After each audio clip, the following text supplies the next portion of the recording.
Dedicamos hoy nuestro espacio a Tailandia y tenemos el placer de contar con la doctora Pasuri Luesakul, que se licenció en Filología Hispánica en la Universidad de Chulalongkorn, en Bangkok, y realizó en la Universidad de Salamanca su máster de Estudios Latinoamericanos y se doctoró también allí en Literatura Española y Latinoamericana.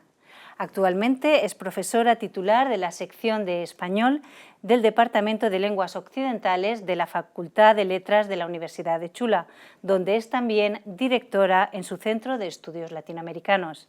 Es autora de numerosos artículos y de diversos libros en tailandés sobre estudios hispánicos como 5 siglos de literatura latinoamericana, imaginación, espacios y grupos marginados, o realismo mágico en América Latina, historia, etnografía y literatura.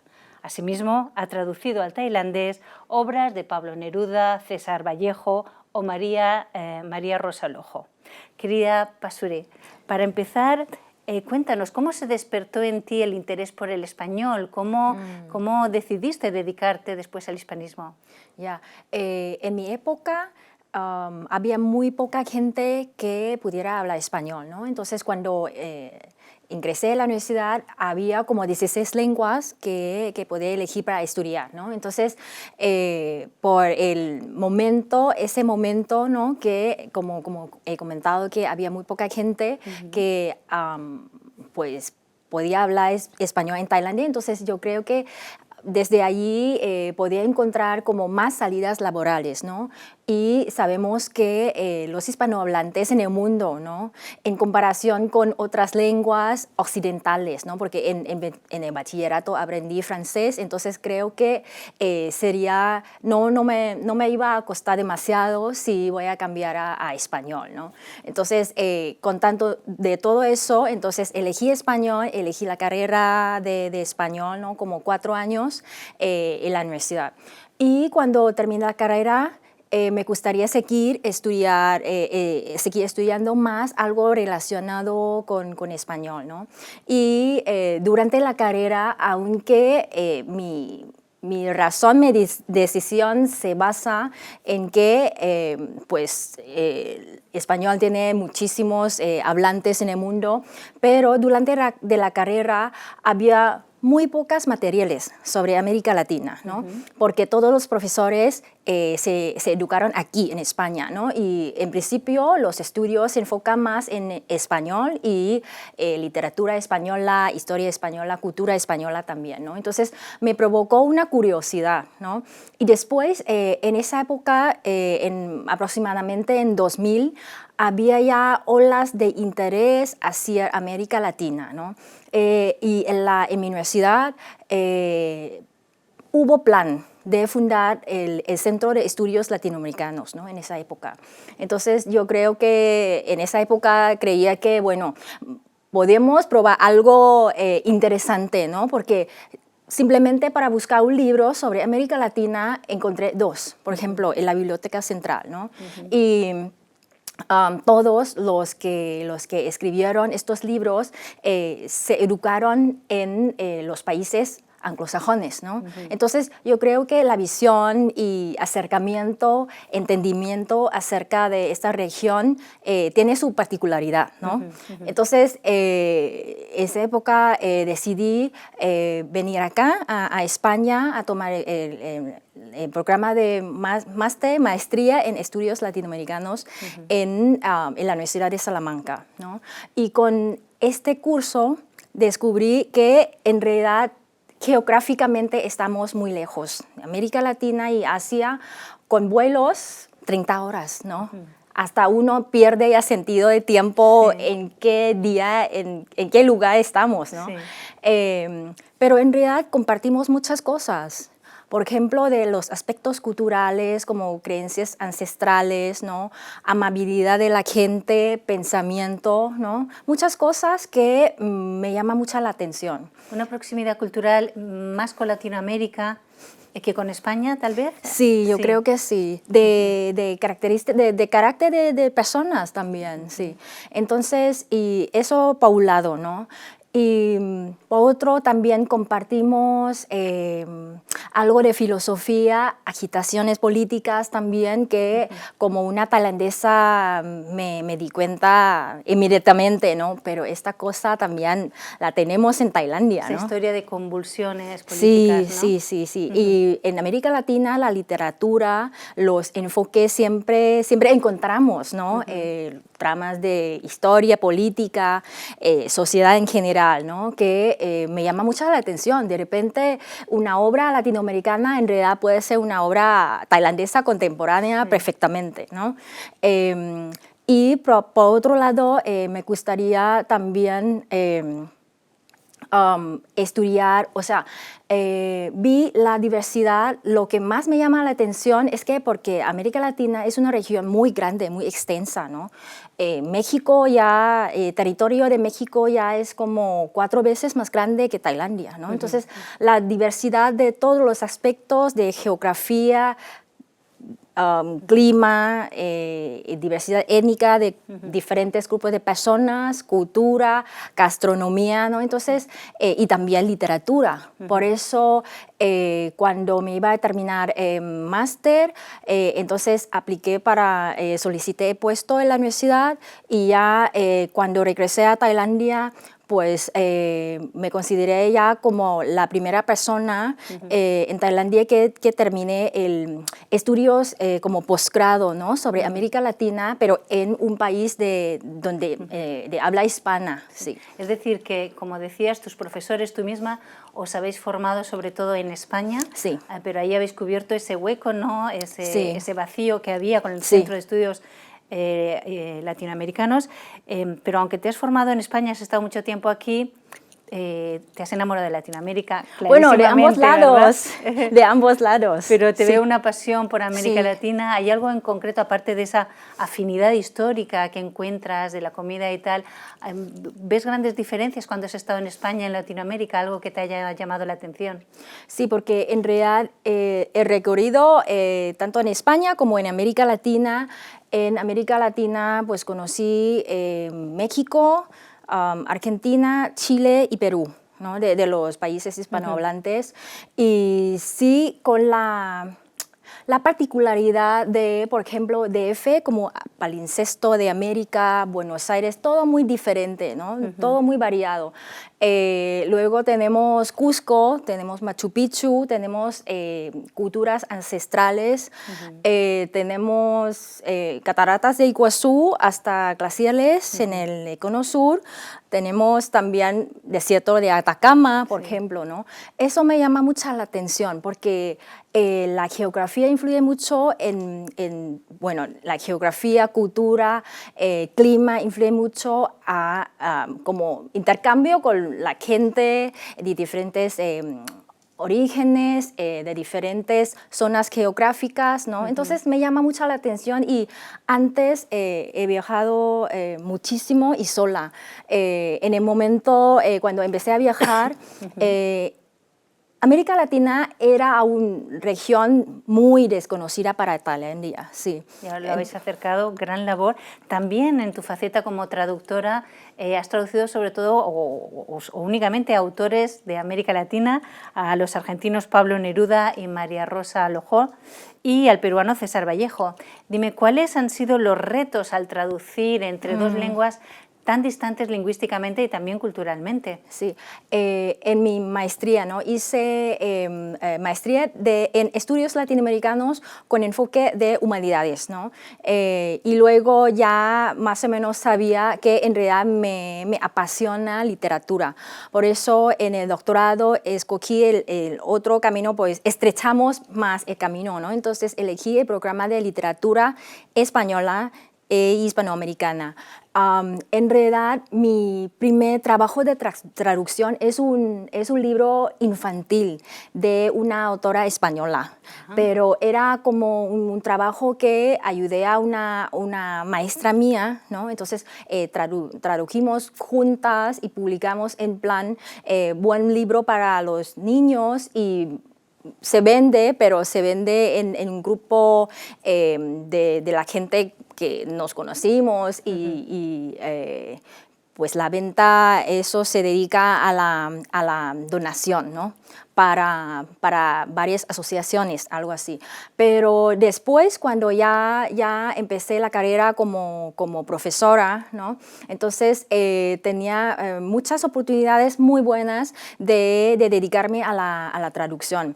Es como tradición de mi departamento también, porque la sección de español pertenece al Departamento de Lenguas Occidentales, que profesores de diferentes lenguas, de francés, alemán, empezaron a traducir obras literarias, ¿no? Que es como otra función también de profesores de lengua, ¿no? Porque, bueno, enseñamos lengua en clase y luego difundimos también las obras literarias de diferentes países en la sociedad tailandesa.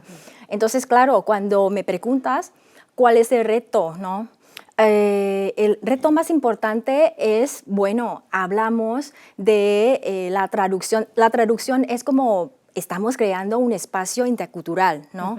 Transcultural, además, ¿no? Entonces, ¿qué pasa? No es lo mismo traducir una poesía en español a francés o hasta inglés, ¿no? Porque tailandés es una lengua tonal, es una lengua básicamente monosilábica. La manera de formar palabras totalmente diferente, no tenemos prefijo ni sufijo, no tenemos género, no tenemos conjugación de verbos. Entonces, el orden de las palabras es más estricta, ¿no? No es como en español que tú puedes intercambiar orden de las palabras y aún se entiende. Entonces, ¿qué pasa? Ahora estamos hablando de trasladación de una lengua, una obra de una lengua a otra lengua totalmente diferente, de lengua, aspectos culturales, tabú en la sociedad, ¿no? Y además, cuando hablamos de la obra de Vallejo y de Neruda, son poetas contemporáneos, ¿no? Y estamos hablando de la poesía. Entonces, entramos en la cuestión de la intraducibilidad de la poesía, porque la poesía quiere decir que la colocación de cada palabra es exacta, perfecta. Entonces, no se puede decir, ¿no? De la misma manera, de diferente manera, la misma idea, ¿no? Entonces, ¿qué pasa? Estamos ante el gran reto, ¿no? de aspecto lingüístico, de cultural, literario, porque Tailandia tenemos tradición literaria diferente, totalmente diferente, también de los, bueno, hablamos de literatura hispanoamericana, ¿no? Sí. Y hablabas también de esa diferencia de cultura moral, cuando hablabas del tabú, ¿no? Cómo es traducir una obra, como has traducido 20 poemas de amor, con algunas partes eróticas a la cultura tailandesa. ¿Cómo habéis solucionado eso?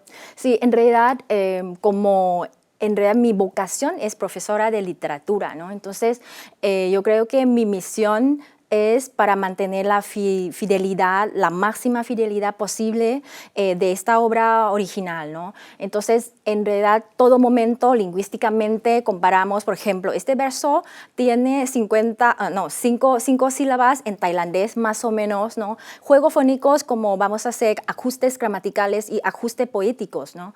Eso no digo fácil, pero más fácil de solucionar. Pero luego hay cosas como lo que tú has dicho, lo de cuestión tema erótico, ¿no? ¿Cómo vamos a solucionar? Porque en Tailandia, en el espacio poético, sí que existe la tradición que se llama como algo maravilloso desde la perspectiva de los amantes, ¿no? Entonces, según la tradición literaria, no decimos así directamente, si no comparamos con la naturaleza, elementos bonitos de la naturaleza que refleja lo maravilloso, ¿no? O sea, no utilizáis ciertas palabras, sino que lo sustituís, ¿no? Sí, sí. Entonces, problema más destacado en esta obra de Neruda es que en el poema, primer poema, cuando tú abres la obra y ya vas a encontrar, ¿no? Hay un verso que dice las rosas de pubis, ¿no? Esta palabra no se dice directamente, ¿no? en la poesía tailandesa. Entonces me pasé bastante tiempo reflexionando, oye, pero en este caso, ¿cómo vamos a trasladar, ¿no? Entonces, al final, hay que comparar también lo que pasa en la tradición literaria tailandesa y al final he encontrado las frases que dicen las losas de la mujer, que dice exactamente lo mismo, o sea, los tailandeses... El tailandés entiende lo mismo. Sí, se entiende perfectamente porque los tailandeses cuando ven esta frase ya entienden, ¿no? Lo que estamos diciendo. Traductore traditore, ¿no? Sí. El traductor traiciona Sí. un poco al autor. Y con César Vallejo, con esos juegos que tiene con la escritura, ¿cómo lo habéis solucionado? Porque imagino que será doblemente difícil, ¿no? Sí. En el caso de Neruda, ¿no? Yo soy la traductora, ¿no? Porque recién terminé mi maestría, regresé a Tailandia, ¿no? Y justamente en ese año 2004 hubo una celebración de centenario de Neruda, ¿no? En todo el mundo. Entonces, pues propuse este proyecto a la Embajada de Chile en Tailandia, ¿no? Entonces, pues eso ya se realizó bajo el marco de la celebración. Y luego lo de Vallejo es diferente. Bueno, debajo de algo de celebración también de 50 años de relaciones entre Tailandia y Perú, ¿no? Y lo que pasa es que normalmente cuando, bueno, lo de proyecto de Vallejo lo hice después de Neruda, 10 años después del proyecto de Neruda. Y después en medio también traduje la novela histórica de María Rosa Lojo. Y en 2015 empecé a pensar que quería hacer como un proyecto, un experimento, ¿no? Porque normalmente los traductores tailandeses, cuando ya tradujimos una obra, ¿no? De español a tailandés, va a haber un editor que nos corrige tailandés, ¿no? Sin conocimiento de español, porque, bueno, hasta el momento los que saben español en tailandés son como el grupo muy limitado. Entonces, ¿qué pasa? Ellos se dedican a corregir nuestro tailandés, ¿no? Sin saber la lengua original. Y los profesores de español en Tailandia también empezamos a investigar las obras originalmente en español que fueron traducidas a tailandés a través de la versión inglesa, ¿no? Que eso se hacía antes mucho, ¿no? Sí. Traducir entonces, obras escritas en español desde el inglés. Sí, entonces hay desviación, ¿no? Hay algunas cosas o muchas se han perdido en el camino, ¿no? Entonces se me surge que se podría hacer un tipo de experimento, investigación. Entonces me puse de acuerdo con un poeta tailandés, ¿no? Entonces elegimos los poemas de Vallejo a través de la versión inglesa. O sea, yo misma me dediqué a comparar, a cotejar, ¿no? Cuál es la mejor traducción inglesa de este poema, ¿no? Entonces, pues elegimos como 20 poemas, 20 y algo, ¿no? De poemas de Vallejo para hacer esta antología bilingüe, ¿no? Y luego él tradujo de inglés a tailandés. Y yo soy la editora, ¿no? Cambio de posición, así para cotejar su versión tailandesa a través de la versión original, ¿no? Entonces, claro, es un juego muy interesante para mí, ¿no? Y después sí que Vallejo, hay muchos poemas que se puede decir que pertenece a la corriente vanguardista, que juega mucho con neologismo, hasta título de libro, trilce, por ejemplo, ¿no? Y rompe desmembración de sintaxis, ¿no? de las frases, de los versos, que, reitero, no es lo mismo traducir Vallejo de español a francés o hasta inglés, ¿no? Entonces, ¿qué pasa? La formación de las palabras en tailandés es totalmente diferente. Entonces, lo que hice al final es la modificación de grafía, ¿no? Porque Vallejo juega mucho con la grafía, hay como mayúscula en medio de verso, o luego parece como erratas, pero no, en realidad estas erratas tienen algún mensaje, ¿no? Entonces yo decidí por modificación de grafía, de sonido. En muchos casos tenía que formar nueva palabra de la forma súper particular y hasta la interpretación también. Por ejemplo, trilce en la versión inglesa, francesa, italiana va a utilizar trilce, ¿no? Nadie sabe con exactitud. Hay muchas teorías, ¿no? ¿De qué se trata esta palabra trilce? Hay muchas teorías, pero en tailandés yo tengo que traducir, o sea, no puedo repetir así nomás como transcripción, trilce, ¿no? Entonces, eso sí que, pues, tenía que investigar y elegir en qué teoría vamos a utilizar para traducir esta palabra. Parece un poco misión imposible y me imagino una traducción llenísima de pies de página explicando cosas, ¿no? Sí, que se puede hacer un trabajo de investigación a base de esta traducción. Oye, y en Tailandia todos esos autores que escriben en español, ¿son conocidos? ¿Cuáles hay conocidos? ¿Cuáles se leen en Tailandia? Pues Neruda en realidad fue muy conocido desde los años 70, bueno, incluyendo antes de la entrega del premio Nobel, ¿no? Como un poeta político, sí, porque movimientos políticos, como te he comentado, que paralelismo entre nosotros y la región de América Latina, ¿no? Entonces, Neruda ya fue muy conocido, ¿no? En esa época, pero a través de la poesía en la versión inglesa, sí.